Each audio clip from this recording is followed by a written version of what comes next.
My name's James Cridland, and this is Uncommon.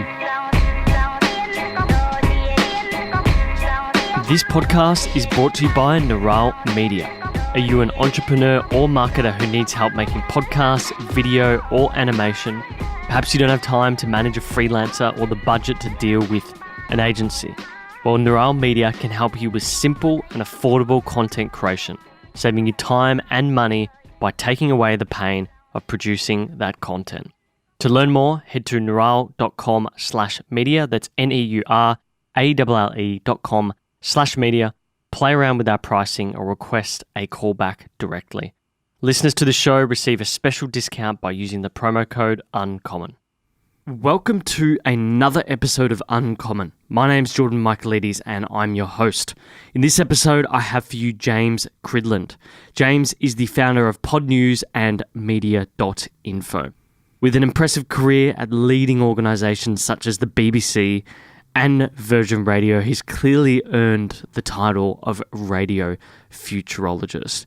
I think, in my humble opinion, James is the hero we need and deserve in the podcasting and radio industry, delivering us goodness through his daily news and analytics. In this episode, we covered a lot, including starting out in radio, working for the BBC, how Podnews began, complexities in podcasting, the future and what it holds, and his 5 favourite non-musical sounds. If you like the episode, do leave us a rating in your favourite podcast app. Or if you want to shout out for reviews, leave us a review so we can find that as well by next Thursday. If you want to share with your friends, take a screenshot and post on your Instagram story, tagging us at uncommon_show. To watch the episode or video in full, search Uncommon Show on YouTube. And of course, don't forget to like and subscribe. Show notes and all previous guests can be found at neuralle.com/podcasts. With that being said, guys, thanks for listening. I hope you'll enjoy this conversation with James Cridland. James, welcome. We're live. How are you? I'm good. It's good to be in Melbourne. It's good to be reminded what clouds look like. I know. What was it like when you flew down from Brisbane prior? It's always really like your winter there is like, what, 18 degrees or something like that? Well, I mean, sometimes it goes down to 7. And 7 indoors is really cold, let me tell you. But you know, winter lasts for about a week. So it's kind of all right. You don't get the wind chill that we have. No. So the wind chill is, I think, we get these sort of Arctic sort of mistral type things that come through the south of the bay. And so, as an example, Lauren's parents live down on the peninsula. And down on the peninsula, there's all these little piers. Yes, it's cold down there. It's very cold. Oh, yes. You go stand on a pier at, I don't know, dusk or something like that, and the wind starts to pick up, and you can literally feel it through your bones. I made the mistake of going on holiday on the peninsula it was last year, kind of springtime. That was a big mistake. It was properly cold down there. Was it? Yes. Where did you? Cold. Do you remember where you went to? Sorrento, No. Portsea, any of those ring a bell? None of them. None of them. No. I do love it down there. Look, I'm the type that I grew up in Victoria. My favourite memory is playing soccer in the cold in the Dandenong Mountains with the rain hitting my hands, which were numb, and then coming home and having a nice warm shower. Nice. So you can see why when we're chatting before in the kitchen, I love the UK because I love that sort of the green rolling fields, the cold, wild weather. Yes. All that sort of stuff that you'd come to expect from the UK as well. Yes. You don't get too much of that in Brisbane, it has to be said, particularly this summer, this winter, which has been tremendously dry. I can't quite remember it raining properly. Okay. It has been very dry though. It's been incredibly dry. So I drove 2 hours yesterday north, and everything it was a bit weird because it was raining, drizzling very slightly for a little bit of it yesterday. And it kind of reminded me of autumn in the UK in that everything was brown, but everything was brown for a different reason because there's been no water. Yeah. And also that it's the equivalent of the end of your winter as well in Brisbane. So indeed. Not a good thing. No. I got to ask, why Brisbane? Oh, I met a girl. Okay. Yeah. As all love stories begin. As all love stories begin. Yes. And so when our daughter was born, we were there working out what to do for school. And, the UK's got very good schools, but in London in particular, the school infrastructure hasn't necessarily kept pace with the amount of people who live there. And, and obviously, London's a busy place. And we were thinking, well, where would be best to bring our daughter up? And we decided that 10,000 miles the other side of the world was probably the best place. Look, it's a fair point. Which, to be honest now, looking back, is probably a good thing. Yeah. Oh, yeah, of course, there's the Brexit coming along. But yes. You've also just got to look at I feel like Australian life. I've worked in the finance sector for a while, or I had worked in the finance sector primarily. And obviously working in that sector, a lot of British expats from the City of London and London come over here. Yeah. And you sort of really start to get an idea of what life is like in the UK. And, I feel like it's very interesting seeing people who are naive to complain about life here. Like, life is very, very easy here. In London, it's super competitive. When you're talking about one of the biggest, most competitive cities in the world, there's something like 8 to 10 million people that live in Greater London, right? Yes. And I can totally understand why they come all want your seat on the tube in the morning. So, exactly. yes. And then they come out here and they think, wow, it's sunny. I get paid basically the same. Cost of living is relatively similar. Why don't I just stay here? And I can totally understand. I mean, people all speak English as well. That's also a good thing. Yeah, to a point. To a point, yeah. I can see why they wanted it. I mean, the two guys that in particular I'm thinking about that I worked with, Dan and Tom, they were both from the UK, but they met girls that, like yourself, were Australian, and one was Swedish, but they seem to love the lifestyle in Australia. Yes. And I don't blame them. But you were chatting before about growing up in the UK. You're from London yourself. Yes. Which part of London?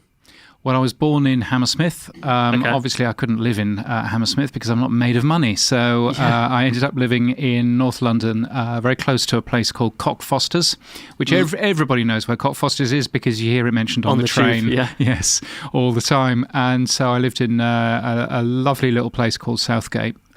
Called because it was the south gate of the King's hunting grounds back in the 1600s. So, and it's, a wonderful little place with its own tube station, which looks a bit like an alien has landed. Really? So I lived there for 11, 12 years or so. It's a great place to live.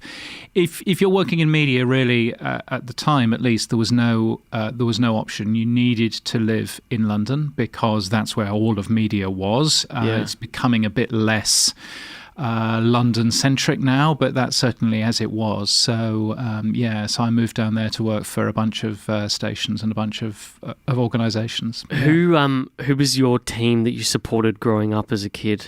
Your EPL team or Premier League team? Well, yes. I didn't really support one. Okay. I didn't really support one. I ended up for 1 year, again for reasons of women, ended up following around Plymouth Argyle, who are definitely not in the Premier League, which was an experience. I think I preferred the beer in the pubs rather than the matches, but nevertheless, that's basically it. But yes, I'm one of these strange English people that doesn't really do sport. Yeah. And I know sport that at all or certain sports. Sport at all. So I know that here in Melbourne you follow very strange sports in comparison to Brisbane and and all of that. So I appreciate that there's a massive difference down here as well, and that sport is what makes Melbourne go round. Yeah, it's like living in Texas and not saying that you're a Christian. It really is. Yes. So and one of my friends who now does a breakfast show down here, one of the first things that he ended up doing on his breakfast show was to work out what's his team? What is my team? What team am I going to support? And that's a great thing. Whenever I meet new expats, immigrants, or Uber drivers, I always say to them, pick a team and pick it fast, because it's the question that you're going to get asked the most. Yes. What sort of? It's easy in terms of state of origin, obviously. Oh yeah. Yeah. Yeah. State of origin. No one gives a shit about who wins. They just want it to. I think actually. Oh no, we really care who wins. Yes. In Victoria, we. But don't. in Victoria, of course, you don't. Yeah. No, but I think there's recently been like a bit of contingent of fans from Melbourne Storm who really want Queensland to win, because there's a lot of players from Queensland that play for Melbourne. Yeah, well, yeah. So there you go. What's sort of your earliest memory growing up in the UK? Earliest memory, I was unaware it was one of those types of podcasts. Earliest memory. One of the things that I remember relatively early on, apart from running into a barbecue, which is a very Australian thing to do, but I ran into a barbecue when I was about 5 or 6 and was rushed to hospital with a great big burn. Excepting that, I remember getting my first radio. Yes, the Kellogg's Frosties. The Kellogg's Frosties radio. Yeah. Yes, you're a man who's done your research. So, and so, actually saving up the money, saving up the vouchers from the side of my packets of Kellogg's Frosties, and then, sending off for this tiny little plastic radio. Okay. That was, one of my first memories was actually getting that thing back and starting to play around with it. Was that... Do you think where the passion for radio really came from? Is that initial playing around sort of period? Like, how did you go from that to starting to work in FM radio, I guess? Yeah, I think so. I started, I was fascinated with the radio that I got. We used to listen to the radio whenever I was in the car being driven to school. Obviously, I wasn't driving to school. Being driven to school. It'd be funny if you were there. There was Terry Wogan on Radio 2, and that was something that we listened to all the time. And I remember, Margaret Thatcher becoming Prime Minister and hearing that on the radio with my dad in the car and on the BBC. And so, listening to all of that, and I was there thinking, this is something that I really want to do. And so I ended up doing, my exams were physics, music and politics. Physics, just in case I wanted to be a station engineer. Music, so I could understand the music side. And politics, in case I wanted to be a journalist. So you can see that there was clearly something there in terms of really wanting to be involved in the audio world. Right. But I can see that physics background as well. Maybe that's sort of an element of, like, do you find you're a very conscientious person? Like, I would assume that reading your newsletters that you are, because you're very empirical and... like if you post about something in the newsletter, you've often tested it yourself just for the sake of testing it and reporting back to the audience, which I find interesting. Yeah. No, and it's something I try and do because actually, at the end of the day, it's important to look behind, to not just report what somebody is saying in an RSS feed or whatever, but to actually understand it. And I think that's an important thing. And I think I'm very lucky in that I'm the only, there are a few people who write about podcasts out there. I'm one of a few who actually podcast. So there are quite a lot of writers who've never podcasted in their life. And I think that that's an important thing to do. But I think also important is to actually, try these things, play around with them, understand how they work, how they don't work, so that you actually have, even if you don't necessarily pass opinion, you do actually at least have some experience of how these things work. Yeah. And And then it's not just something that you would have grabbed from the copy of the PR release about X thing that's come out or this or that, which is another thing too that I see actually people understanding what the story is really about. Because there's one thing that the PR people want to tell you, what the story is about, and then there's another thing which is actually, hang on there, which I'm very lucky that I don't have one big advertiser, and so the money comes from lots of supporters, and they're either commercial supporters or personal supporters, and so therefore I don't have to worry about upsetting anybody.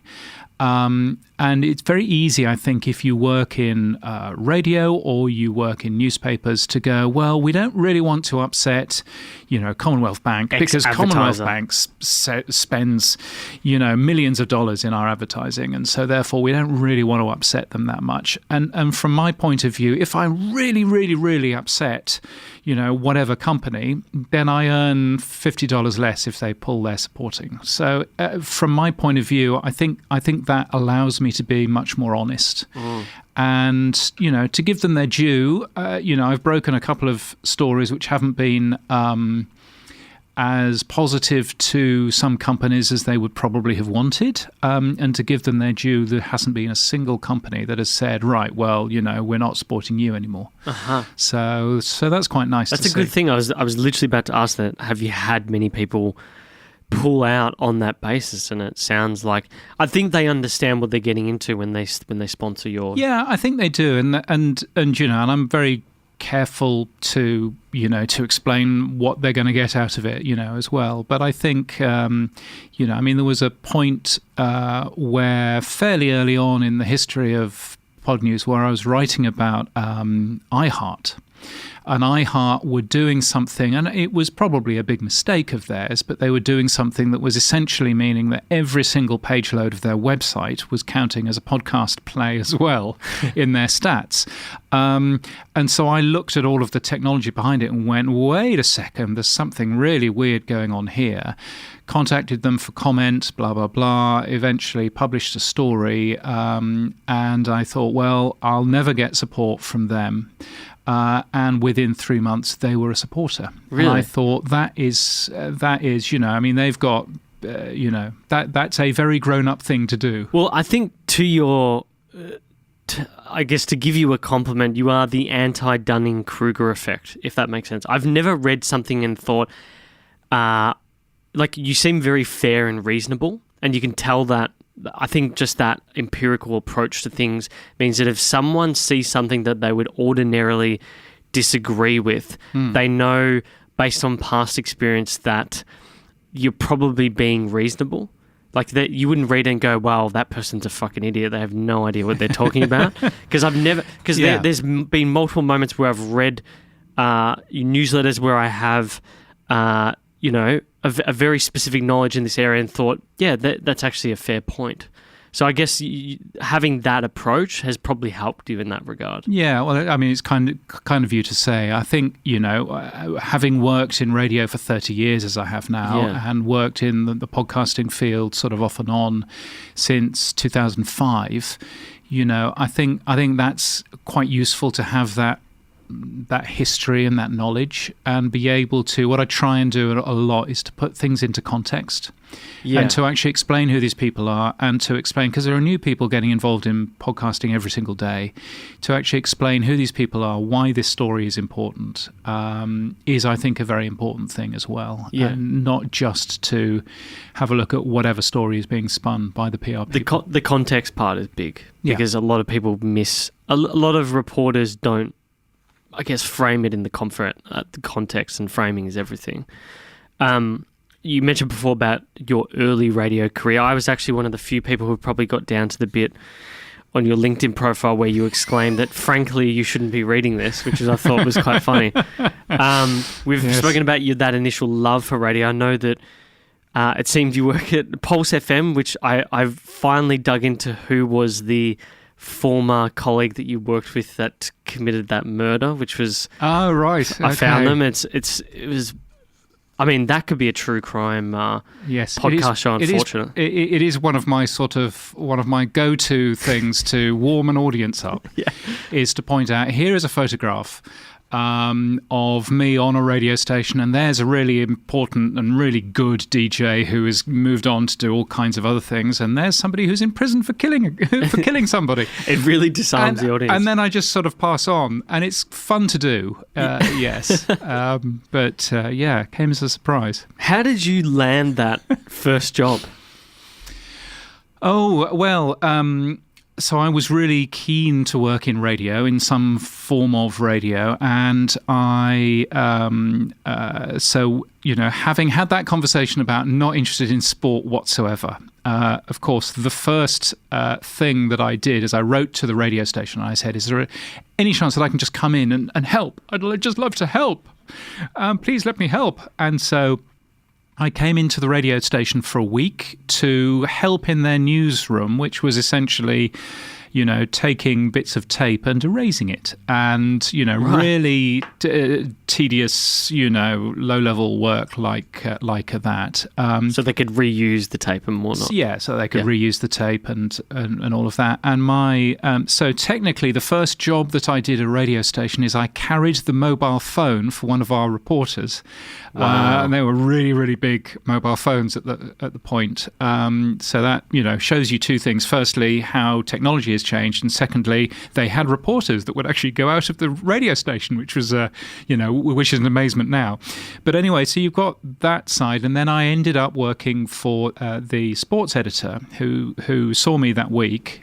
Needed an extra pair of hands to work on his sports show on a Saturday afternoon. Okay. And so there I was, and I started working on the sports show, essentially, recording stuff from the reporters that we had out in the field, reporting stuff that came up from a line in London, running into the studio, and doing all of that for a couple of years, earning nothing, but really enjoying it. And so, yeah. And your first paying job was probably at Pulse FM, right? Yeah, and so my first paying job was writing radio commercials. That's right. Which I've actually done for about 7 years. But that was writing radio commercials for a couple of years for that station, and going out and seeing clients and writing the spots that people hear. Do you? We were chatting about this in the kitchen earlier. Do you still have any of those old ads recorded at all, like on tape or anything? I don't. I mean, one of the things that I did that I'm surprised that I never did is I never recorded any of the ads. I was then on the radio for 2 years. I never recorded any of that. Really? So I have no tapes of me on the radio. So they didn't default. I guess, default record. They did record everything, but they recorded everything to the legal requirement, which was 60 days, and then everything was deleted and moved on. So I have no recordings, and so every so often, really weirdly, recordings appear on the internet. And so there was a little recording that I heard. There's a Twitter handle that just posts old bits of radio, and he clearly lives in West Yorkshire. And every so often, you get this weird clip of, some promo that I did promoting West Yorkshire's new official countdown. And I'm there going, I do not remember this at all. What's the name of this handle? I've got to find it. You have to forward it to me later. Yeah, I'm trying to think. Because we were talking about this historical footage and radio stuff earlier, and another one of my favourite ones is there's a Twitter handle. Can never remember his name until he makes a post, which is one every month or something like that. And I so infrequently go on Twitter these days that it's the first thing that comes up. And it's old footage of the UK, sort of 30s, 40s era type stuff. And he's colorized it. So it was all black and white footage. Yeah. I feel like he works at the BBC. He's pretty well. He's probably. There are 20,000 of them. Yeah. It'd have to be, to get that sort of that film and whatnot. That'd have to be. Yeah. Anyway, it must be fun seeing that sort of stuff. Yeah, I mean it's tremendous because I've got a couple of photo shoots and things like that, but I've got no recordings of me at all. And so it's really weird seeing them and really weird hearing my voice, and it's a voice of somebody 30 years ago, and it's a very different sound. And yeah, it's a very strange thing. How's your accent changed since then? My accent hasn't changed. I noticed that my radio voice had clearly changed a bit in that, I was very much more shouty than I am now, and Pulse FM live. a bit more. What's the word? A bit more sort of, you've got this sort of feeling that was a little bit more transatlantic in phrasing, and all that kind of stuff. But that was what radio was like in those days. Yeah. But it was a wonderful place to work. A wonderful. I think we kind of. It's difficult to look now, and you have all of the research behind media now, and you know that really you can talk for about 18 seconds, and that's the limit of a presenter break now. And there are all of these formats in terms of this crunch and roll, which is a format where you're only allowed to talk over the intros of songs, and all this kind of stuff. Back then, there was so much more, freedom to do whatever it is that you wanted to. To the point where when I was first in that radio studio, I didn't have a list of songs to play. It was up to me to work out what songs I wanted to play. Which is, if you talk to most radio presenters now who are working for the big commercial stations, they go, well, that's never been the case. It was a tremendous thing. And I think, we kind of forget just the amount of freedom that we had, and the fact that there we were a radio station broadcasting to 1.2 million people, which isn't actually that big in the UK, but still a sizable amount of people, and and they left somebody like me in charge of a radio station for 4 hours. I wasn't even 20. What segment did you do? Do you remember? So I did. I did drive time for a year. Oh wow! And then the guy that did evenings was sacked, and I ended up doing evenings. Okay. And then when I then moved to Sheffield and worked there, I did Sunday breakfast and swing. So swing is when you're doing stuff for other people when they go on holiday. Uh-huh. So I did pretty well every shift on Hallam. Wow. And most of the shifts on Magic, which was the AM service. Do you think there was a lot more channels back then? No, there were far fewer radio stations, which was great because that actually meant that the mediocre would still be listened to. But there was also much less networking. So if you look, as one example, I wrote radio commercials at a station called Viking in Hull. Yeah. And so Viking was a massive powerhouse radio station. It was on 24 hours a day. 24 hours a day, human beings were in that building doing shows on that radio station. Now, when you have a look at that radio station, it does one local breakfast show. That's it. Everything else is coming from somewhere else. And they've just made the decision, the owners of that station, they've made the decision that, well, there's no point in keeping a studio going here.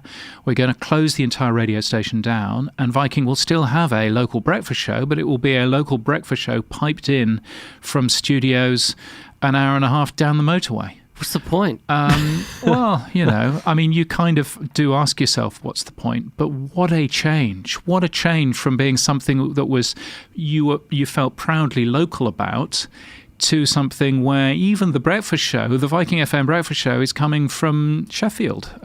So it's mirroring what really has happened in the industry writ large, like publishing in general. Publishing in general, you can look at the US, which has happened in much the same way. You can look at, radio here in Australia has done mostly that. So you listen to either the ABC or to Hit or to Triple M, and most of the programs are coming from somewhere else. It's a good point. Yeah, it's probably, being fair, it's the only thing that you can do, being a radio station now, to keep earning revenue in the way that you are, in the way that you always used to. But it seems to me, there's so much more choice of radio station, but there's actually far less choice if you are a talented producer or presenter, and I was neither of those things. But if you have that talent, there's nowhere for you to go other than, of course, to podcasting, which is great. Well, speaking of talent and where you went with your career, you spoke about coming to Australia for love. A nice love story there that someone should turn into a podcast. I've got here, I can map out where you've gone from working. You obviously did Pulse FM. You originally worked at Virgin Radio. I think you started one of the original podcasts there. You then moved to the BBC, as any good Englishman would in that industry. It's the law. It's the law, yeah. Working on what was then the iPlayer, I think. Mm-hmm. So you've got that period of your life, and then you've got this life in Australia where now you're a consultant. You've worked with the likes of the ABC, 7 News, West Media. You've got Podnews, Media.info. Piece the parts where you go from here, life in Australia, completely living off what you do there, between your sort of last few gigs in the UK. What was the sort of stepping stones with that? Well, so one of the things that I had done is, as you say, after leaving working at radio in Yorkshire, I went down to London. It was in the middle of the dotcom boom. And I was running a website which is called Media.info now, but was called Media UK then. You can probably see why I had to change the name. And that was something that was earning, enough money for me to kind of live off just. Yeah. And it was right at the beginning of the dot-com boom. And so a company said, why don't you come and work with us? My partner at the time wanted to change jobs anyway. Why don't you come and work with us? We will take the code, and we will help you with making this website that you have into a much more profitable thing, and then sell it. That was basically the idea. And it was a company, a software development company that basically worked for one telecoms company, one mobile phone company. Yeah. It's sort of equivalent to, not Telstra, but it'd be TPG. So the equivalent of that was a smaller one, but the equivalent of that sort of thing. And they did all of the billing software for that telephone company. And so they thought, we've got these really good software developers. We have a sort of an up and down thing in terms of the amount of work that our client is asking us to do. And so what Media UK or Media.info as is now could do is we can actually take the same software that we're working on for somebody else and actually work during our downtime for Media UK to make the software better and etc. So it was a clever plan, and it was at exactly the right time, except when it very, very quickly wasn't, because two things happened. Firstly, the dot-com boom stopped booming, which was a bit of a mistake, and then secondly, the telecoms company that the company was doing the billing for turned around and said, we don't want you anymore. And so all of a sudden, one company based in the centre of London with, 20 developers, all of a sudden thought, we have no customers anymore. And so they went bust. And so, so I remember going, I remember going one night and going, this is a little bit embarrassing. I have, the only thing that I have, which is earning me money at the moment, is this media website. What am I going to do with it? Because it's on a box, it's on a literal actual server in a rack somewhere. I need to get it, and I need to keep running this website, but I don't own the box, and I don't own the blah blah blah. So anyway, very late at night one night, a friend of mine and me went into the internet hosting company, who we had friends at anyway, and picked the box up and went home and plugged it into my internet connection at home and just hoped that it would carry on running, and it did. So I was able to keep that company going. Oh my God. Even though, everything else had sort of fallen down. I had to rewrite everything. But so it was how long was it between a fun old experience between that until you could move it to, say, AWS?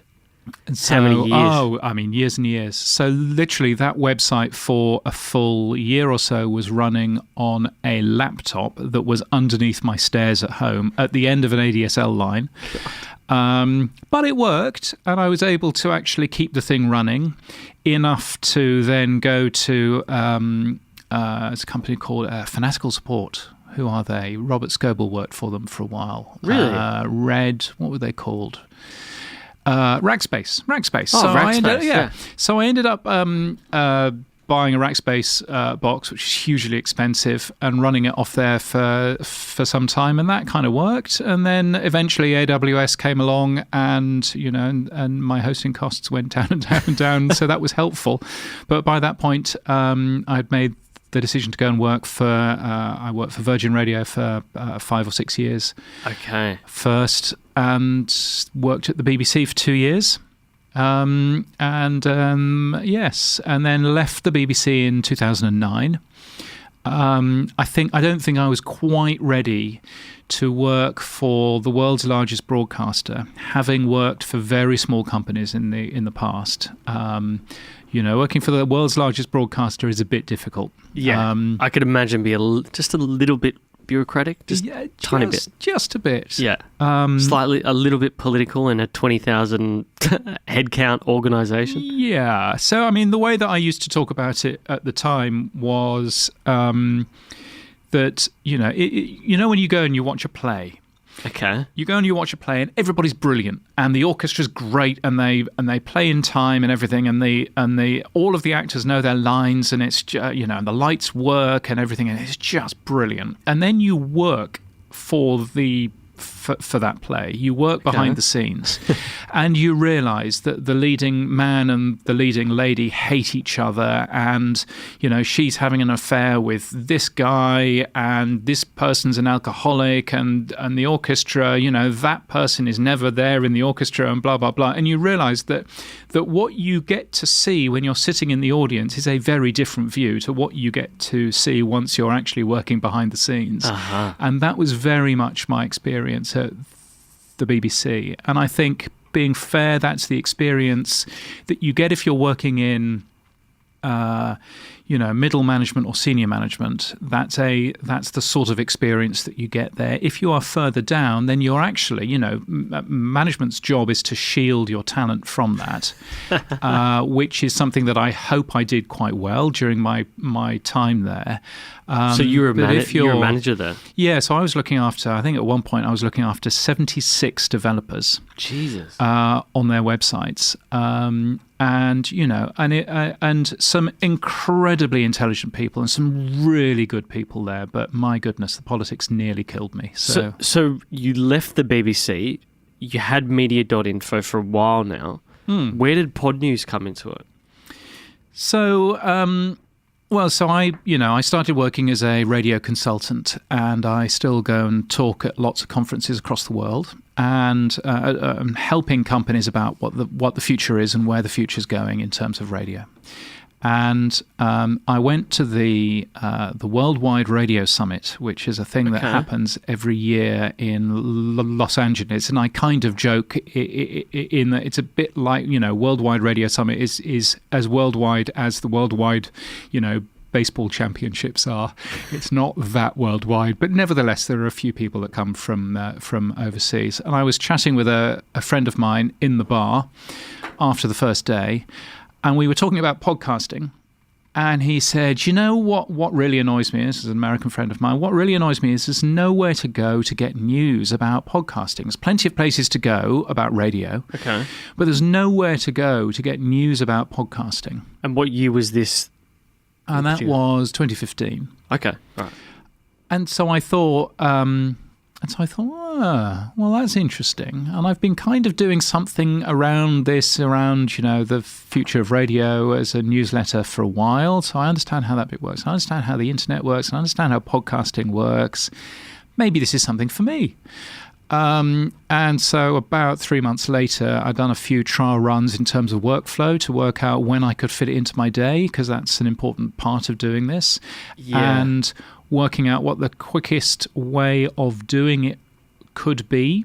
because I'd already learnt from Media.info that the way that you can produce great value isn't to rewrite press releases as articles. That's a mug's game, but is to actually link out to places to help people find the news, and you are compiling essentially a links list every day. Yeah, which is what we were chatting about before we started recording. That's, I think, the real value in it.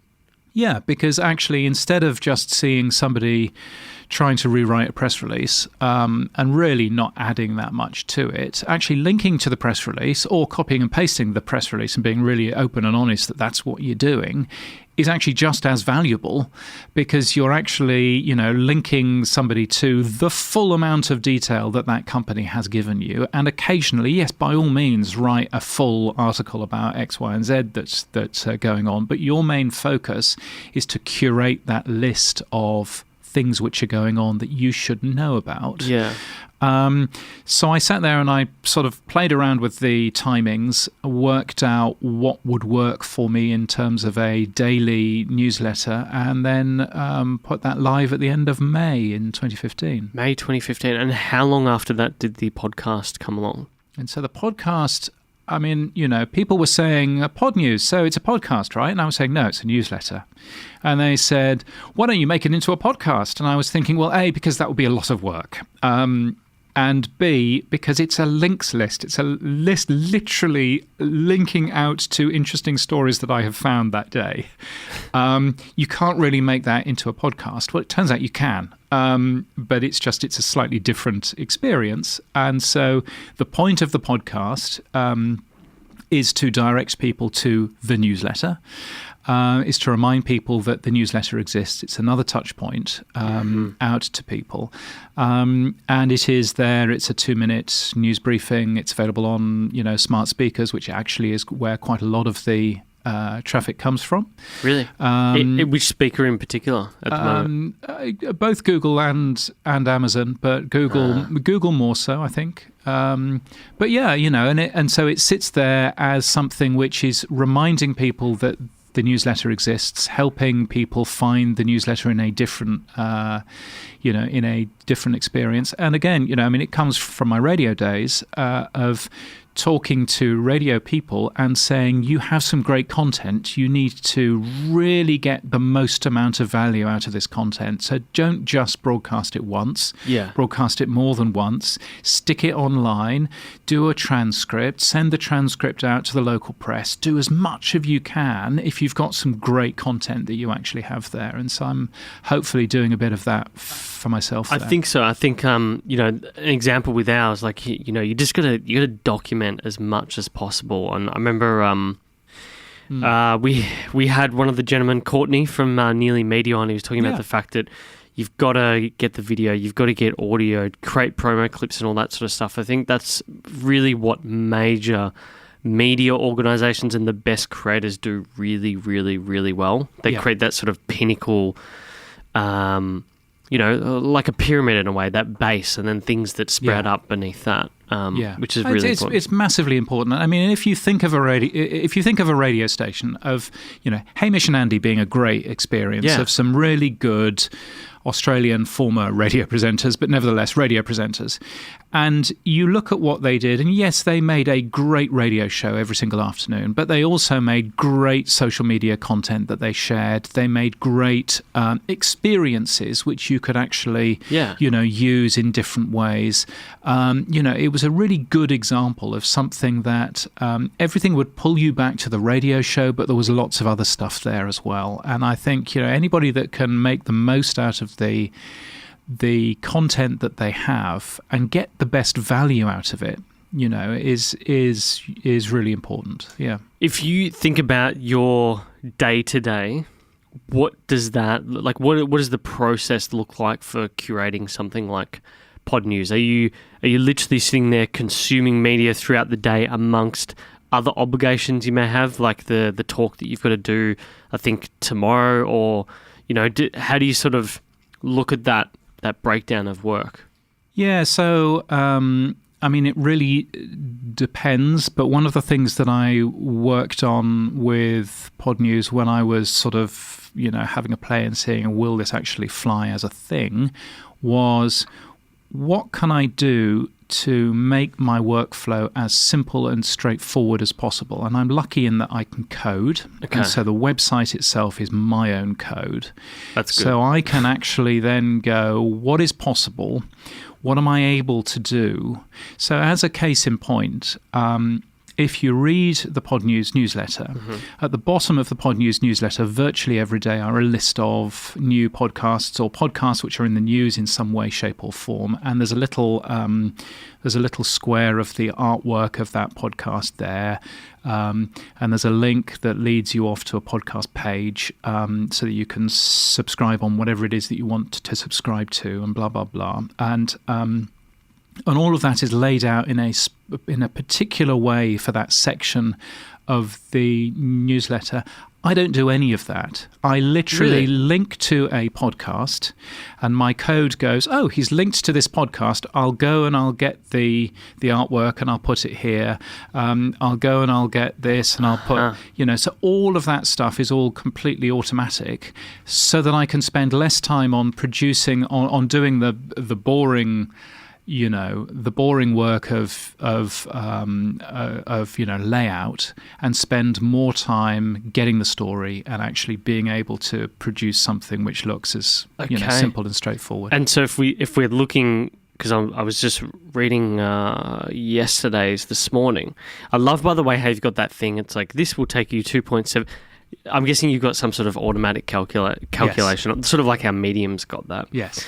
So you basically, where you spend your time, the audience probably can't see this, but is on the bulk of those dot points there before it gets to the classified sort of section, or before it gets to the podcast section. Well, so I'm basically I guess what I'm saying is that I spend my time on the editorial, and I don't spend my time on laying it out or making it look pretty, because that's what code is for. Yeah. And at the end of the day, if you can code, and this would be my tip for anybody that's watching or listening to this, if you can code, that is an amazing skill that you have that you need to really make the most of. And so I write every edition of Podnews into a text editor.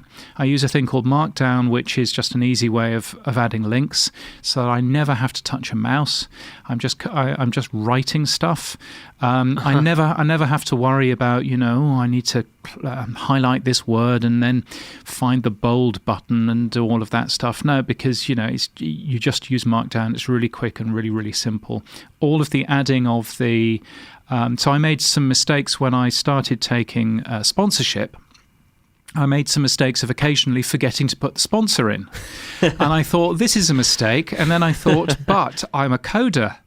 And so now my system will literally not let me send the newsletter if I haven't put a sponsor there, or if I haven't uploaded the podcast, which I also host myself. It literally says, no, I'm not doing it because you haven't uploaded the podcast yet. Wow. And so just getting all of those little bits of code in there has really saved myself an awful lot of time. So to answer the question, I can put, I don't want to, but I can put an entire day's worth of Podnews together in 45 minutes. But typically I'm spending, 3 or 4 hours at it. And part of that is going into Facebook, going into Reddit, going into Twitter, and actually seeing what people are talking about, because that's a tremendous way of getting some idea of what the buzz is and what the new stories are that you won't find on an RSS reader, and you won't find from emails from PR companies. And PR companies will hate me for saying this, but quite a lot of the time I will only read your emails if I don't have enough news. Yeah, that's a good point. And I think that process as well is what prevents piss poor performance, and is a reason why people read it, because all that preparation goes into you don't have to go, oh geez, what am I going to put in there? You already know. You've already got in your own head, well, what would I want to read? What was interesting today? And then it just goes in there.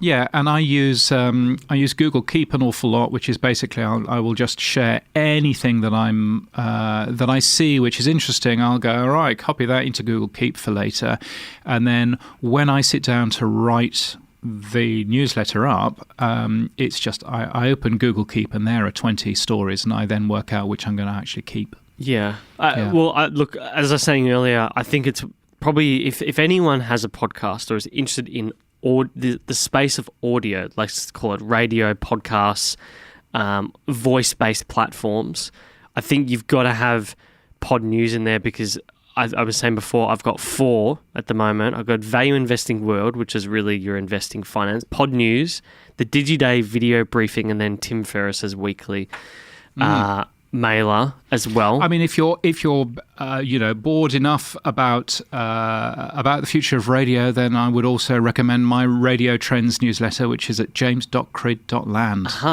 I didn't even know that existed. Which looks vaguely familiar to Podnews. I can't think why that might be, but anyway. But james.crid.land is something that I do every week. I do a newsletter which is just interesting things that I have spotted about the future of radio. Okay. But, it's there because I have that interest, and I still do an awful lot of talking about it and an awful lot of working with broadcasters as well. So it's useful to keep me up to speed with what's going on in that area too. Back on the point of process, you were talking before about specific pieces of software that you're using, text editor. I know you use Hindenburg for actually editing the episode.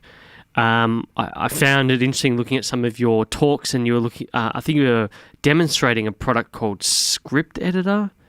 It might have been some sort of where you could take out ums and ahs and stuff like that. Yeah, so I've demonstrated a product which I think is called Spext in the past, but now you won't see that anymore. You will see a demonstration of a piece of software called Descript, which does much the same sort of thing, but is actually really cool and really smart. And I edited, to your point about trying things out, I edited the Podnews podcast with it a couple of months ago, where again it was a word processor. You could go in, you could just edit out sentences that you didn't want in the podcast. It would transcribe everything automatically for you. You could add music, you could do editing. It's a really good little tool. And do you still use it today at all? I used it once for that. I am old enough to have, initially edited on reel-to-reel tape, so I know my way around an editor, and so I'm quite happy with that. But there are these wonderful tools out there which mean that actually, if you want to make a great podcast, you don't necessarily need to learn how Adobe Audition works anymore. You can just actually focus on just telling a story, and that's the most important thing. Well, that's one of the things that I guess intrigues me. I think we'll get into that in a moment because one of the points I want to talk about is production still, but is these business models which are sort of arising in this space. But before we come to that, one of the things that we were asked frequently when we were sort of grabbing at questions and just speaking to other people that were in the industry. You see a lot of high quality podcast shows. You report on a lot of different things. I mean, even for us personally, we're sort of one of those middling podcasts, the sort of top 20 percentile. But how like the top 1% are really the ones who get all the revenue, the majority of the audience, so on and so forth. So, a show like ours may have 4,000 unique listeners, but a Joe Rogan of the world might have 100,000 as an example. Yes. I guess I was curious, what do you think takes those podcasts from sort of a middling podcast to a top podcast? Is it all elements of production, audience, time, things like that? I guess I was just curious to hear your thoughts seeing the industry as it is. I mean, I guess, Joe Rogan is a great example, is somebody who, we forget, has spent 10 years being a stand-up comedian, learning his craft, learning his skill. It was on TV. Yeah, exactly. And so he ends up having all of that stuff. Whereas, a lot of podcasters don't have that. A lot of podcasters also don't necessarily have the consistency that somebody like that has. Mark Maron, again, very consistent, but yes, has a lot of back history in the other things that he has done. Mm-hmm. And I think that's something that we kind of forget about. We assume that it's easy to make great audio. We assume that it's easy to then reach audiences, which is a whole new different thing. And I think that's one of the things, if there's a big difference with radio and podcasting, it's that podcasting, you can tell a story just as you can with radio, but you don't have a captive audience with podcasting. I used to be very lucky when I was doing the evening show, for example. I was taking over from somebody who was doing the afternoon show who was quite good. And all of the audience that he had got was then given to me. That doesn't happen in terms of a podcast. You start every single podcast from 0 listeners. Yeah. And you have to build up every single podcast. And the way that you do that, is by a mixture of consistency, making sure that people know what they're going to get when they listen. Oh, and by the way, people don't like beige stuff. People like things with opinion. People like things which are different. So, so try not to be too beige and try and be a bit more colourful. But also it comes down to marketing. It comes down to branding. It comes down to just your tenacity in building this. But, as well, I mean, lots of people found me and found Podnews, the newsletter, because Dave Jackson did an interview with me, after I'd been going for about 3 or 4 months. And Dave has a tremendous amount of followers, and it was and I didn't know who Dave Jackson was. And it was a great thing to be on his show because all of a sudden loads more people found me. Yeah.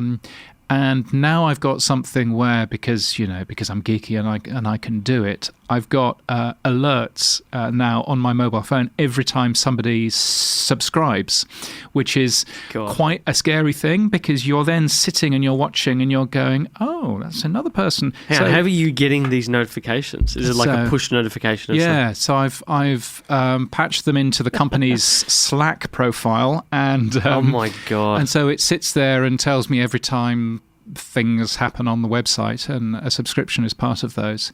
And and it is fascinating. And I noticed a couple of weeks ago all of a sudden that there were loads of people from Spotify email addresses who all of a sudden have clearly found what Podnews is all about, and they've started getting it, and you're there thinking, oh, that's interesting. I should sort of focus on that a little bit more, and blah blah blah. That is a good segue to the business of this industry, which Spotify has been a fascinating one. We saw your little article the other day, the link to the article rather, about creating playlists on Spotify, and we've just slowly noticed the growth in the audience that is on Spotify.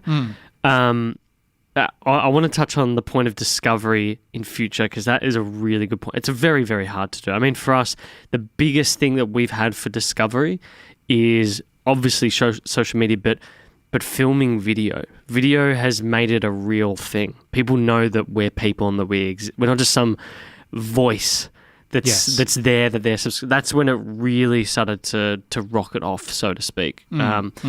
The business model, though, I mean, I read a really interesting piece from the VC firm Andreessen Horowitz, commonly known as A16Z in the tech industry, and they largely spoke about the fact that... I think you'll find it's A16Z. A16Z, sorry, apologies. I know a lot of, the Gary V's, the Gary Vaynerchuks of the world talk about this voice-first sort of movement in computing. They're talking about things like... player models versus vertical integration models, like a sort of Himalaya or Pocket Cast versus a sort of calm meditation app. You've spoken about how speakers and headphones and home devices are sort of, you just want to basically get there. Interesting little stat, I think you mentioned that 9 out of 10 people still listen to audio in the morning, which is good, and that also 7 to 24 podcasts as the average has sort of increased just a little bit, so to speak, in the last few years. what do you see as the key sort of future probabilities happening in this space and really sort of opening it up to a more broad demographic? Well, I mean, I think there's a lot of change which is going on right now. So you look at the amount of change with Spotify. So, so as we record this tomorrow, I'm going to speak at Ozpod, which is a big Australian podcast conference. It's the bee's knees of conferences. Yeah, and it's a great look into the Australian podcast, industry, and so I've been putting together some stats for that, and the amount of podcasts that have been consumed by Spotify has gone up by a third in just a year, which is good. Australians are actually listening to more podcasts on Spotify by comparison to other platforms. So actually, Spotify is a really interesting. Is really interesting because I think for podcasters like us, what we don't really want is we don't want one company running them. We don't want one company in charge of podcasting. And we've kind of had that in the past through Apple, but the whole world of RSS has kept it open and has kept it free for the Pocket Casts of this world and, Overcast and, whoever else, for you to be able to, innovate. And now where we're coming to is Apple is having less and less influence. So below 60% of podcasts are now consumed through Apple Podcasts. Spotify is about 12%, so it's in a very commanding second place. Yeah, and growing fast. And growing very fast. And then you've got all of the other podcast platforms, which are still actually end up making quite a lot of numbers under the hood as well. So you've got that going on. You've got which is great news because actually it means that Apple can't all of a sudden decide to throw everybody off who's from Australia because they don't like Australians anymore, for example. There's nothing to stop Apple from doing that, but at least you've now got all of these other platforms which are up and running, which can actually stop Apple from thinking about doing that sort of thing in the future. So you've got that going on, which is helpful, but you've also got just a large number of different surfaces, I call them, for listening to podcasts. So you've got smart speakers, which are still tiny for podcasters, but the numbers have doubled in the last year. Yeah. So you've got smart speakers, but you've also got, podcasts are in Spotify, they're in Deezer, they're in Pandora in the US. You can now listen to podcasts while you're flying with Qantas, with Virgin Australia, with British Airways. Nobody should fly with British Airways. With all of these various things. So you can listen to podcasts in planes. You can listen to podcasts in your hotel room when you check into a Hilton hotel in the US. You can actually, it's got this wonderful iHeartRadio thing inside with all of the podcasts in there. You can listen to podcasts in so many different ways now that actually that's really exciting. And only 2-3 years ago we were talking about, well, frankly, Apple Podcasts and that's it, because Google hadn't even sorted anything out there. And arguably they haven't sorted anything out. They still haven't, really. But the amount of podcasts played through Google has doubled in the last year, and the amount of visibility that Google is giving podcasts is tremendously up, because all of a sudden podcasts are now appearing in Google search, and that's a massive thing. They might not listen to them through Google search. I don't care. The fact that they are actually seeing them appear in a Google search result is really important, because there are 83,000 Google searches done every single second. And if podcasts can appear there, well, great. So I think we're seeing a tremendous amount of different surfaces of where people are consuming podcasts and seeing podcasts, in a very visible way. That's great news. And we're seeing, thankfully, other contenders to Apple's throne of the company that is running podcasts, which means that Apple can't run podcasts. And ideally, we would be at a situation where we have 3 large companies, all with 30% market share, and then a bunch of scrappy folk having fun as well for the remaining 10%. But that would be our ideal. At the moment, we've still got Apple with 60%. Yeah. We've got Spotify with about 12% now. Everybody else is about 3 to 1%. But, that's actually beginning to be a little bit more healthy, and I think that's a good thing. Yeah, I'd agree with that. I mean, when we just actually moved to Simplecast, actually the thing that gave me the push was your review of Simplecast. We were using an AWS setup prior. Absolute fucking nightmare. I remember reading your review of that, talking about if you have large files, don't be doing this. And I'm just thinking in my head, yes, don't be doing this, because it costs us something like 150 Aussie per month. It's something outrageous in comparison to what we're paying. Don't host yourself. Basically, don't host yourself. Yeah. And the reason why I host myself is that I don't want to write a nasty story about the hosting company which I've chosen, and for them to then kick me off the next day. It's a very unique scenario. Obviously, I don't want that. But yes, but for virtually everybody else, don't host yourself. Go with, I'm on the advisory board of Captivate, so I should say go with Captivate, but go with anybody you like, but don't host yourself. No, do not do that and don't host with SoundCloud as well. Yeah, SoundCloud is horrible. It's not a podcast host. Simplecast is amazing. Yeah, Simplecast's great. Really good. The geolocation well. is really, really good. That's the big thing. I just feel like my stats are way more accurate now, and that was the big thing I noticed. We went from like 95% iTunes to 72% iTunes. But it's also the other apps that have arisen from that. Could also be as well. The previous thing that we were using was we used sort of like a wrapper of I've just blanked on that. It starts with P. Podtrack. We're using Podtrack over the top of our own inbuilt RSS feed, and it just wasn't really, like I said, iPhone or iPhone platform or like you couldn't actually tell what people were using because it's there's all these feeder platforms, but Simplecast is amazing, and it's really interesting to see that number of iTunes come down, and it just had me thinking before when we were chatting about Spotify, like what is that?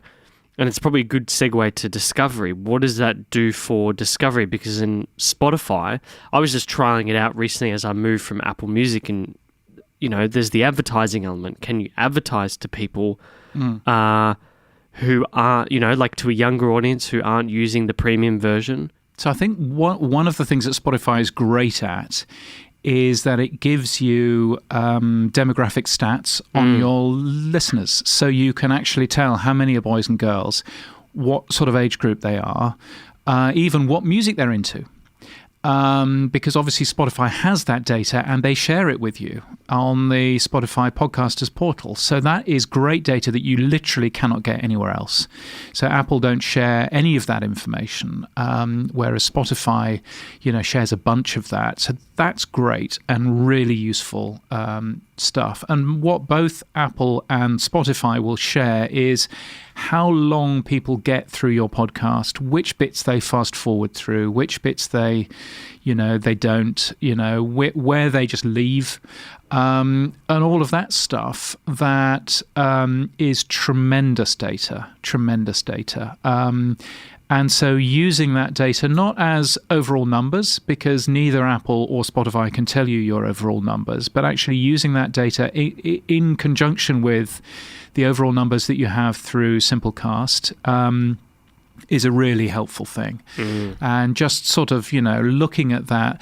But, at the end of the day, I wouldn't necessarily worry too much about your numbers, because at the end of the day, actually, what really matters is, are you producing fantastic content? And that's really important. And as many people say, your numbers won't get any bigger if you just sit and look at them. It's a good point. I agree with that. I still don't. I mean, when you're in the lower bounds, I don't think it really matters. Like, and particularly if you're not. We don't take advertising. We've been approached many a times to take advertising, and I don't think we ever will, because the thing that funds this is an agency, and so really this becomes brilliant networking, a way of meeting interesting people type of tool. It's not for us something that that has to be monetized, so to speak. So I agree, and I think a lot of people really get stuck on that. You've got to sort of look for, like when I first started doing this, I was like, all right, I'm going to do 8, and on that basis, I just want to get better at speaking to people. That's it. And it continued because some people liked it. And then now here we are. I'm sitting with the man whose newsletter I read every day. On that point of discovery, I mentioned before apps like, I think it's pronounced Himalaya, but the English version is Himalaya. Yes. You got Spotify with their discovery playlist. By the way, I think it's spelt Himalaya in China, but it's actually pronounced Himalaya in China as well. Yes, there you go. Just to massively confuse us. I was trying to look it up, but I couldn't really work it out. But anyway, that's sort of a social first platform. You got the playlists. You got. I know you're a fan of Chris's Moonshot Pod, and he's had, I guess, he created that bot, which is all about discovery.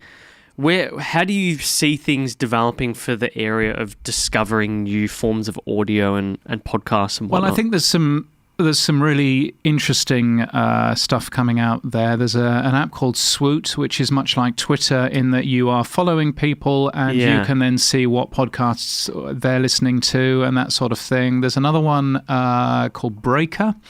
And Breaker is, again, a very social discovery app, which, again, is doing that sort of thing. If you're old enough to remember Last.fm, Last.fm used to do this for music. And both of these apps are doing that sort of thing for podcasting, where you can see what your friends are listening to and what people who you're following are listening to, what they're recommending, what they're commenting on. Podchaser has also started doing a social feed. Yeah. And they're a good Australian company. And that, again, is sort of showing, the social graph, if you like, of podcasting. I think from my point of view, that means that we have 3 social graphs, and I think we should only have 1. And so I keep on talking to each of these individually and going, you guys should talk.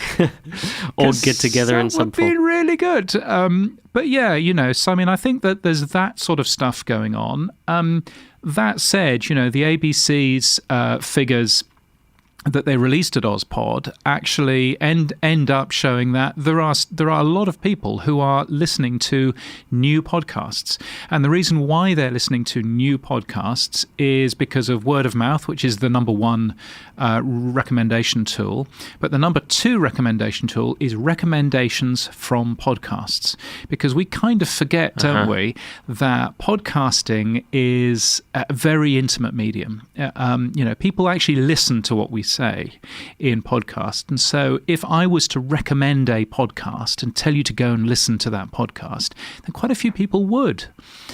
So we should use that. What I'm saying, at Ozpod is we should recommend more podcasts in our own podcasts to continue to raise our industry, to make sure that, more people are consuming more podcasts, because that's a really important thing as well. And so, the more of that sort of sharing the love that we can actually do, the better for the industry long term as well. So advertising and all that stuff is great.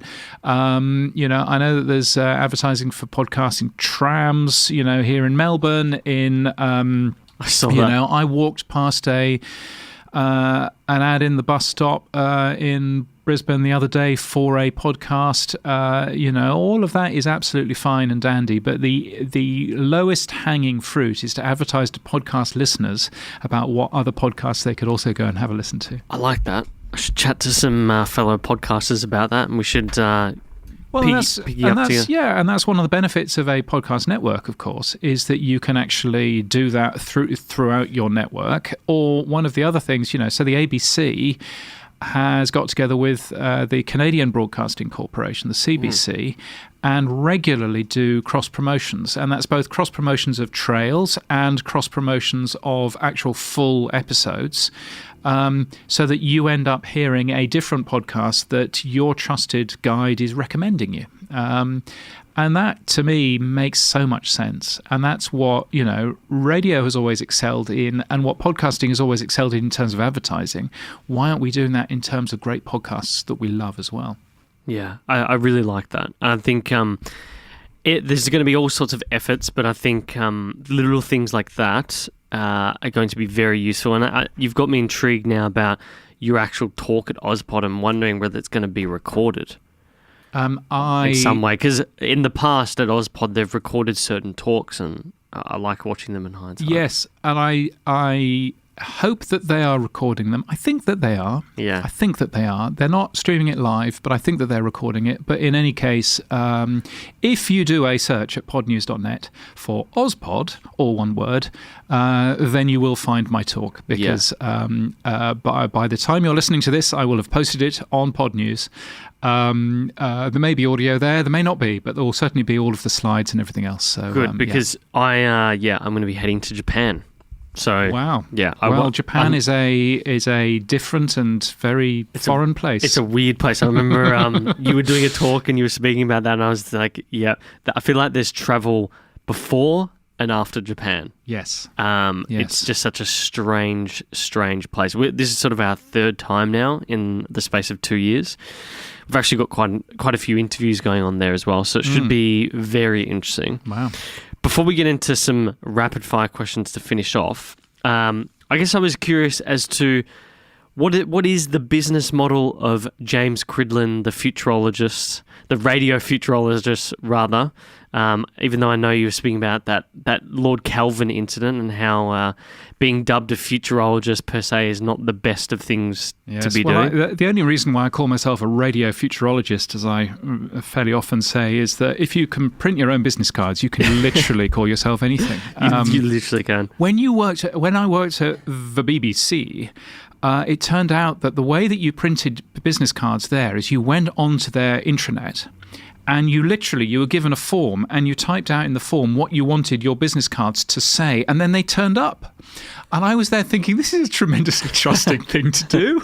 I could write myself down as anything. Managing Director, the world. What did you put in tremendous, there? Just the role? No, I just put my boring title. I'm wondering if you put... Yeah. It would have been funny if you put something in there. Ridiculous long title as well. It was longer than the business card. What does the future look like for the futurologist? Well, so I think... the world of radio, which used to be, the thing that I worked in, has changed phenomenally over the last couple of years. So it's very much changed from being a lot of different companies to being... one of 2 or 3 companies in every country. They run all of the radio stations. So what typically you end up with then is you end up with the world of a consultant who goes in and helps radio companies. Either you're really, really big and you're really good and you go in and you help one of the top 3 companies. Or you have to choose from... you go in, like, for example, like me, I will, Southern Cross or Stereo don't want to hear from me because they have really good people who know what the future is and they're programming for that. And I may or may not agree with that, but that's all fine. Whereas you've then got very much smaller broadcasters that don't really know what the future is going to be, but also they can't do much about it. And in any case, they probably can't afford me. Mm-hmm. So you've got this sort of, if you look of the Venn diagram of potential clients, that Venn diagram is quite small for any consultant in any role, by the way, but particularly when you have a look at how media has consolidated. So I love radio. I'm not going to wave radio goodbye, but certainly in terms of where the future is, clearly for independent producers, for where opportunities are, there are clear opportunities in the podcast space, and that is, I think, what I'm very excited about. If you look at podcasting, is that there aren't the gatekeepers.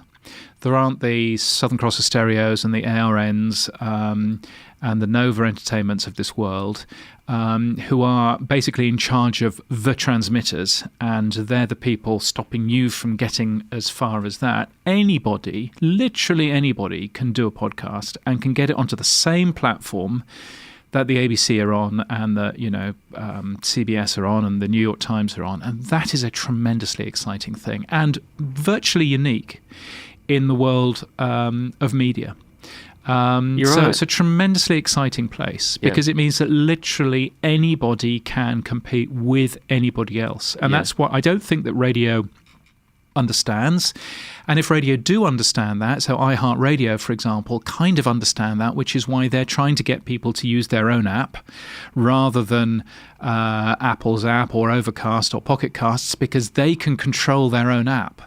But my suspicion is that people are, the genie is out of the bottle here, and people are a bit more savvy now in terms of understanding that they can get all of the great podcasts that they really enjoy by not going down a proprietary solution and actually going for something which is open, which weirdly Apple is. Because if you think about it, that's a really weird thing for Apple to be as open as it currently is. Exactly. But you've also got, obviously anybody that consumes RSS feeds, has access to all of this stuff. It's such a valuable point. I mean, we've had that with a prior guest, Luke and Lewis. They had the Luke and Lewis show on Fox. They were on Sundays, and they moved to weeknights. Then they went back to Sundays, and basically they were told, because they're comedians, and they were told, well, you've got to go to Shepparton to do breakfast, or this is what you have to do until, whoever's on Drive or breakfast here locally, which we've got a contract with them for 3 years. Yeah. And so the radio network was like, well, obviously you're going to pick us, right? And they were like, well, then, they obviously left, and they just started laughing. Like, why would we do that? And so now they've started their own show, and they're doing a lot better because they have the audience. They've got direct access to advertisers. Well, but this is one of the difficulties I think that radio has. Yeah. In that if you are young talent with some really good ideas about what you can do, then either you go to a radio station who will take all of your intellectual property, who will control it, who will do all of these kinds of things, or you can turn around and go, I'm going to do it myself, and I'm going to do something on YouTube or do something on podcasting. And by the way, the most popular place where Germans consume podcasts is YouTube. So it's probably both. So go to as many of these places as you possibly can, and do your shtick there rather than go to a gatekeeper, because the gatekeeper might be able to give you a bit of audience, as radio companies and TV companies can, but they are also very creatively controlling. And also that you build a real audience, you notice the and you get direct feedback from that audience. I've noticed the difference between people who come from a mainstream media background and interviewing them, and the lack of response in their episode into someone, say, in comparison like yourself or the Luke and Lewises of the world, who actually have an engaged audience in their respective medium. I mean, I'd say, so when I was on the radio a long, long time ago, I used to, I did this whole thing of, it's the 10th of March, just 8 days until my birthday. If you haven't bought me a birthday present, there's still time. Here's the address to send it to. Completely taking the piss. But I thought, this might be a way of getting some free stuff. And it was. And people sent me free stuff. But then the next year, I just handed in my resignation. I wasn't going to keep my contract going. I didn't know whether or not I'd still be on the air on my birthday, so I didn't mention it at all. Now, this is 1994. So this is way back in the days when we didn't have electronic diaries or anything like that. So in 1994, people would have copied one diary into another diary. And I got in on the day of my birthday to do my show, which I was still doing. I went to have a look at my post box in the station to see if I'd got any post. And I had got some post. I'd got 4 birthday cards from listeners. 4 birthday cards from people that had never met me. And the only connection they had with me was I was the guy who was a bit beige, who was saying, you're listening to this radio station. Here's the time. Here's another 3 in a row.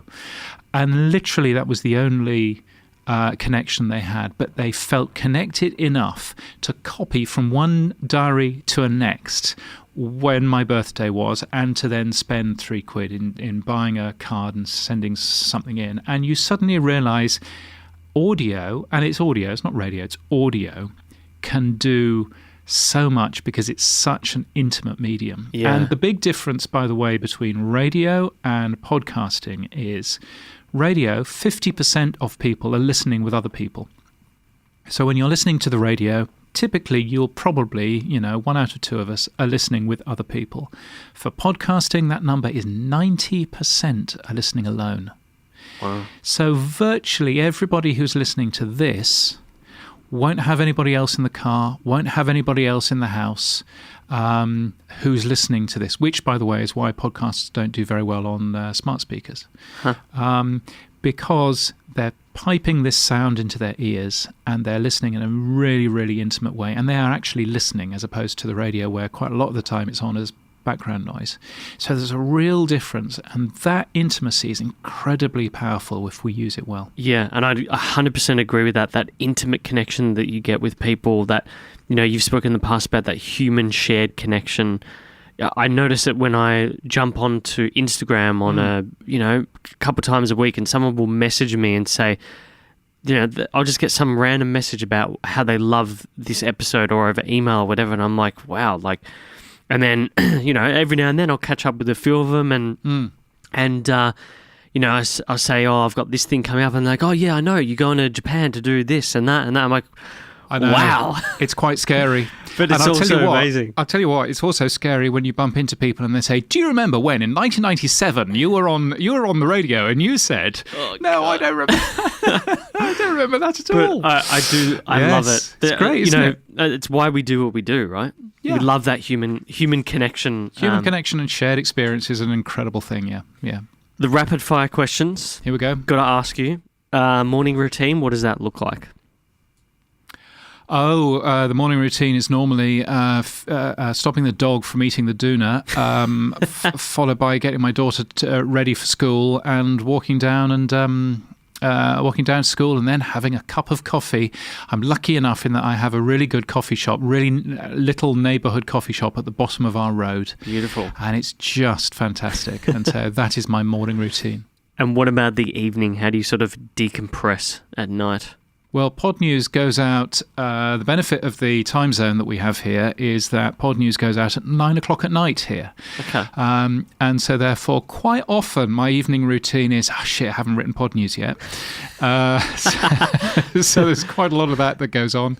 But I will occasionally, I've watched very little television, but of the television I watch, Sean McAuliffe, anything that he does has to be watched, who's an Australian comedian, for those of you who don't know. Find his stuff on YouTube.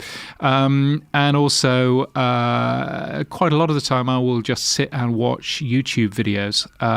And there is, so there's a YouTube video by a guy called, and I'm trying to remember his name, and I'm desperately failing at this point. What's the sort of topic? The topic is he's an electrician. Okay. He lives in the Isle of Man. Okay. And he basically it's called dotcom Clive is his YouTube channel, and he takes things apart to find out how they work. I love this, and I find it absolutely fascinating. And the last one that I saw, he was taking apart an LED light, and he was explaining how the circuitry works inside. And I don't really understand anything about electronics, but I find it really interesting, just sort of taking stuff apart, and the fact that this guy is taking stuff apart, which means that I don't have to, is probably a good thing.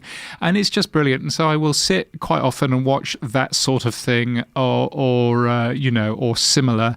There's also The Lock-Picking Lawyer. Aha. And I think I've seen it. Massively recommend that. So much fun. He just basically sits there, and every video that he does is 3 minutes long, and it's the lock-picking lawyer, and he takes apart, and he goes, I have spent $200 on this, and they say that it can't be broken and it can't be picked, and so let's see if I can. Click, click, click. Oh, look, there you go. I mean, literally, he just opens every single lock within seconds. Jesus. And it's astonishing. And you just basically go, what's the point? Yeah, what is the point of even locking your house? Because my goodness, you can literally get into anything within seconds. It's funny you mentioned that, because I found a lock-picking channel, which I think may be the same one, but I haven't watched it for a long time, and I found that through Mr. Puzzle. This German, Mr. Puzzle, and Puzzle. he goes and breaks down these super complex puzzles, which are absolutely fascinating. And I've also recently found the Internet Historian, who's an Australian. I'm pretty sure he's Australian. Like, I feel like he's said that, but he remains anonymous for fear of attack, because he basically documents the sort of the propaganda fights between Tumblr and 4chan. And it's absolutely fascinating. Oh, interesting. So no one knows who he is, but he's hilarious, because he just basically takes the piss out of both groups, and I absolutely love it. It's the one that I got into a real, when you get into those really deep wells, and you probably watch like 200 videos in a row over a few days of this channel. So that's been my go-to. And I'd also recommend Technology Connections, which is a guy who films this in his basement. He looks like the sort of guy who films it in his basement, but it's really good. He basically goes into the history of Laserdisc, or VHS machines, why VHS video worked the way it did, and all of this kind of stuff. But what he's done with it is he has researched, he's basically researched everything, and he's done a really good job at it, and it's really well done and really cleverly put together. And again, anybody that has the passion, I think what comes with all of this is its passion in whatever you're really into. How can you get that passion to as many people as you possibly can? And there's some really good stuff out there. So anyway, that's what I sit and consume rather than sitting and watching whatever you Victorians laughingly call sport. All right, last question for you. I'm enjoying that. That was a very good, quick and fast question. It never, ever becomes quick. What's your 5 favourite non-musical sounds? 5. 5 favourite non-musical sounds. Wow. I mean, rain on the roof, which I'm not sure I can remember what that sounds like in Queensland, to be honest with you. But anyway, that's one of them, because that's a nice sound. It's lovely. I mean, obviously, tin roof. Obviously, you'd have to say, daughter laughing. Obviously, that would have to be in there, and that's an easy one to get past too. What else? The bing that tells you that the aeroplane is just about to land. That's a good sound. Recent one as well for you. Cannot believe how far away Australia is from the rest of the world. Why didn't anybody tell me? So that's a good one. Where are we up to? Number 3. Well, you got 3 in total. You got 2 more. I used to really like. This is very geeky, but I used to really like.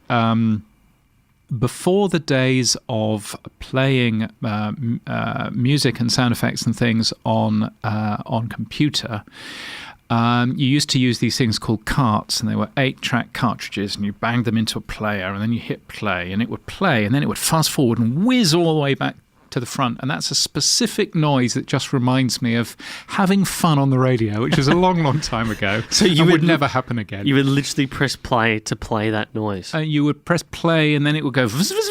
Oh no, so it would play whatever the jingle was, and then it would fast forward back to the beginning of the. Because it was a continuous loop. I should probably explain that. It was like a Mobius loop in a cart machine. That was it's a really evocative noise. It's a bit like the noise of a modem that people might remember. It's one of those noises that you'll never hear ever again, but it was quite a nice noise back at the time. Well, for me, it was a big one because I sort of lived through the transition era of tape to CDs. Yes. And my grandparents recorded a bunch of so my grandfather was a publisher and he loved like TV shows and radio and all that stuff. So I've watched every Fawlty Towers and Disney movie that he recorded, including the Snappy Tom ads that were in between. Nice. So I've got a fond memory for that sound too. Yes. That sort of wing. Yes. It's very, very fast. Yes. But in that case, it was obviously for TV. All right, you got one more? Oh, one more. I was hoping that you'd forget about that. One more. Surely there's like a transmission type sound or... Not really. I mean, obviously when you've worked in audio for a long, long time, I was saying that, sometimes when these weird people post clips of you on the radio years and years and years ago, and you suddenly listen back to that and you go, oh, wow, and it completely opens up new... completely opens up memories for you. But I'm not actually a particular fan of radio jingles. Otherwise, you'd probably expect me to say, oh, radio jingles. But I'm not a particular fan of that. I'm just wondering what other noise. Maybe the other noise that would sort of, would be fun and would take me back would be some of the text alert noises on my original, iPhone and things like that. I used to have as my text alert, one of the phones that I had, I used to have the noise that you hear in French train stations. So here it might go bing bong, and then you'll get told that some train has been cancelled. Whereas in France, there's a little tune that's played, and it's a very, very French tune. And as soon as you hear it, you go, "I'm in France." And I had that as my ringtone, not as my ringtone, as my text message number, text message noise. And it was a tremendous, and they still use it. It's the SNCF, Bing thing, and they make a whole musical. All of their TV ads and their radio ads all use this made up into a full track and everything else. It's I'm sure you can find it on YouTube. I'm definitely going to be because this is one of my favorite things to do afterwards is look at things, and obviously Lauren will link it all. But looking up this sort of stuff is fascinating. Well, so the sound goes do do do do, and here's a massive challenge.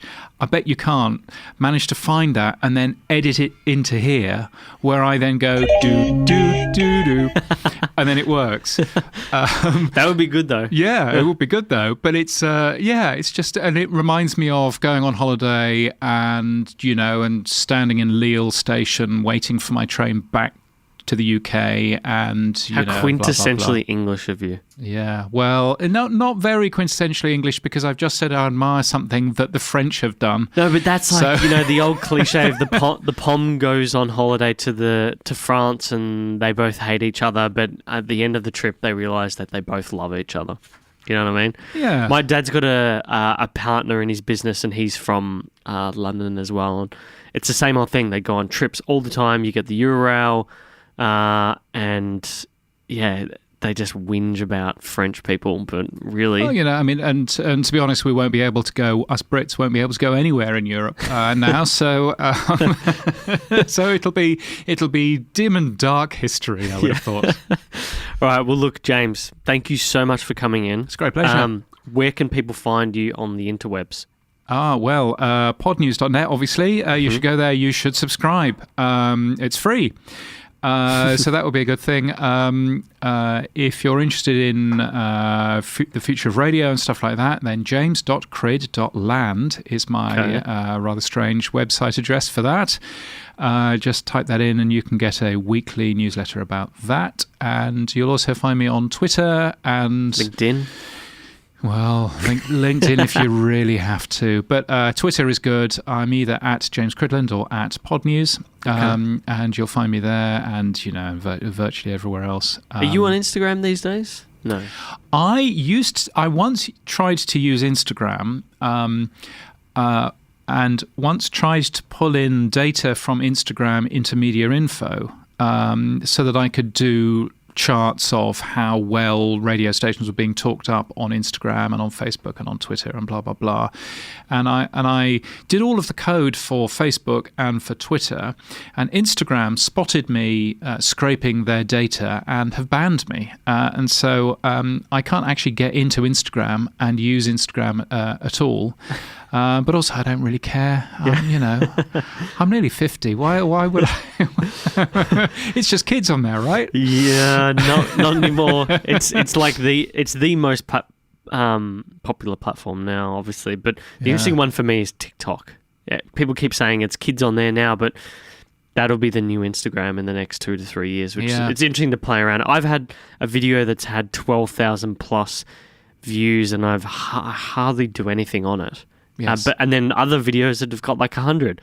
The discovery element is it's like Twitter and Instagram meshed together. That's how I'd call it. But it's very, very interesting. Yes, but no, I'm not on there. It's a pity. I'd love to see you doing some TikToks. That'd be funny. Look, James, thank you so much for coming in. It's been a pleasure having you on. Great pleasure. Thank you for asking. Cheers.